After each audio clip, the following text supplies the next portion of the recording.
Magandang araw sa mga kaibigan. Tayo ngayon sa roll shutter door. Ang ginawa po natin dito ay kinonvert po natin yung ito. After 15 minutes, second, magsisirado ng automatic. Dati kasi to walang automatic, bumababa agad. Ngayon nilagay ko ng timer po.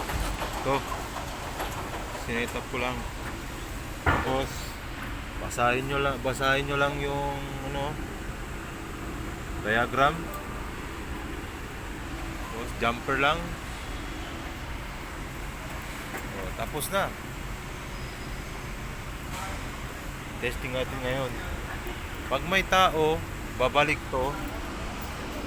pataas uli. Pag wala ng tao, yung sensor sa baba, madidetect niya walang tao, sisirado naman tong automatic. Hindi.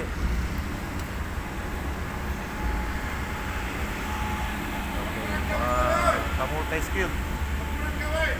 Tapos na! Sisirado na to! Okay. Tapos na. Testing natin ngayon. Gagana ba?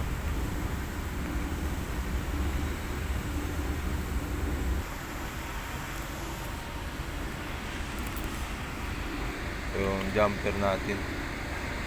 Nilagay lang na may nilagay akong reset sa baba kasi kailangan talaga para sa limit dito. Itong limit na to ginawa ko lang, DIY lang to.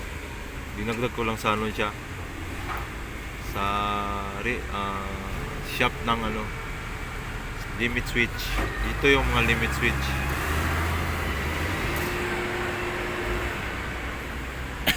Tumatakbo to. Pagdating niya yan, pagdating dito, mamamatay na yan kasi yung nakasetup na limit switch para dito hanggang dyan lang siya, hindi na siya tataas.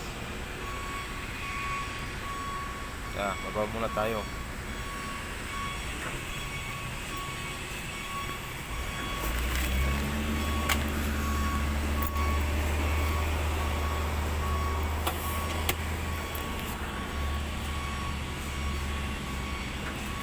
Okay.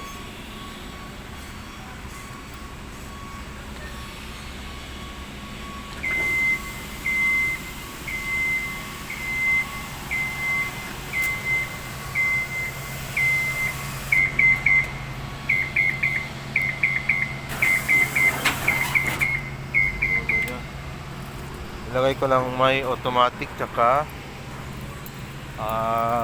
manual. Tsaka may reset dito ito.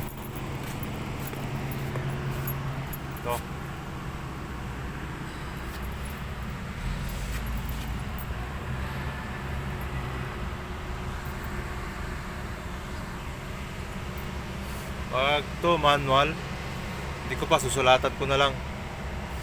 Manual, pag nilagay ko yan dito, auto na yan. Sisirado na yan. Wala namang tao Sisirado ng pusa yan. After 15 seconds. Ano po? Bumaba na siya. Kasi yun. Bumaba na. Pag pasok ng tao dito sa limit, babalik yan, babalik pataas sa sensor niya.